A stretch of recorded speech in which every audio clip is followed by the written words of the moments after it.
네, 클쌤입니다.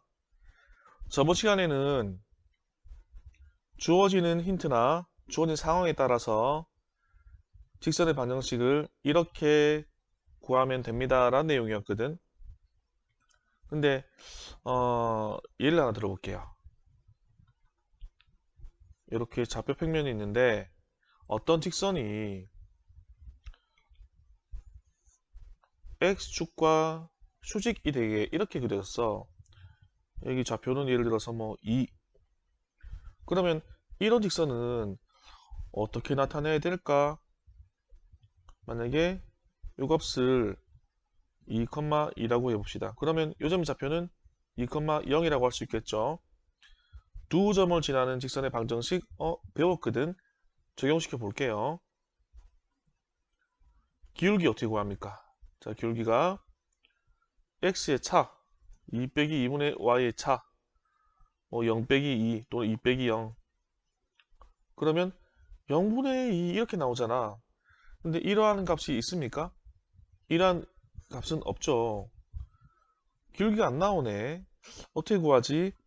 해서 이러한 모양의 직선까지도 모두 나타낼 수 있는 그런 형태를 배울 겁니다. 그게 이제 일반적으로는 직선의 방정식 또는 뭐 일반형이라고 부르는 형태인데 이렇게 하시면 됩니다. ax 플러스 by 플러스 c는 0의 꼴로 그 전에 나타냈던 형태가 뭐냐면 y는 ax 플러스 b 이런 형태잖아. 얘를 한번 잘 보시면 얘는 y 1창, 1창이 계속 1인 상태인 거지.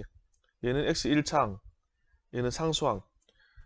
x 1창, y 1창 상수항으로 이루어진 그런 식이죠.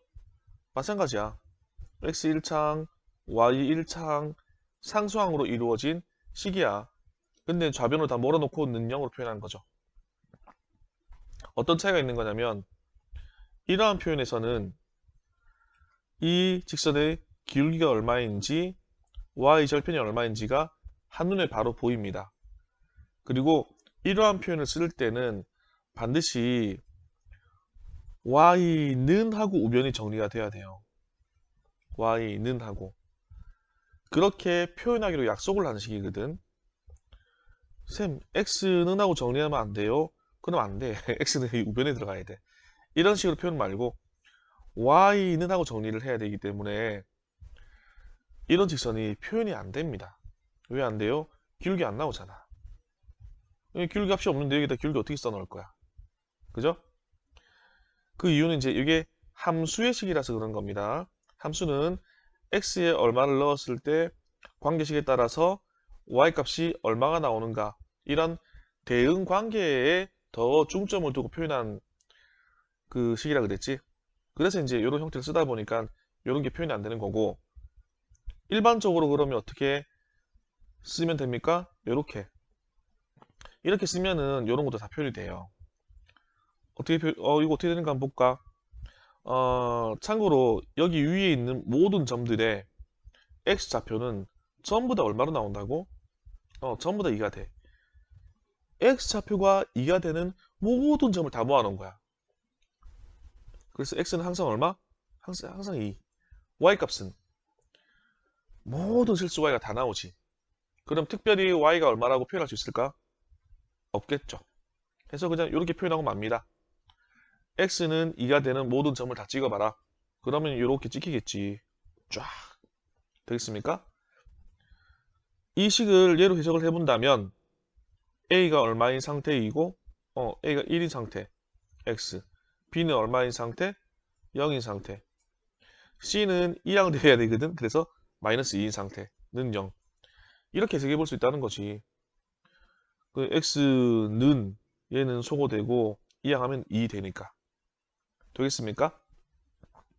그래서 일반적으로는 직선의 방정식을 앞으로는 이렇게 쓸 거야.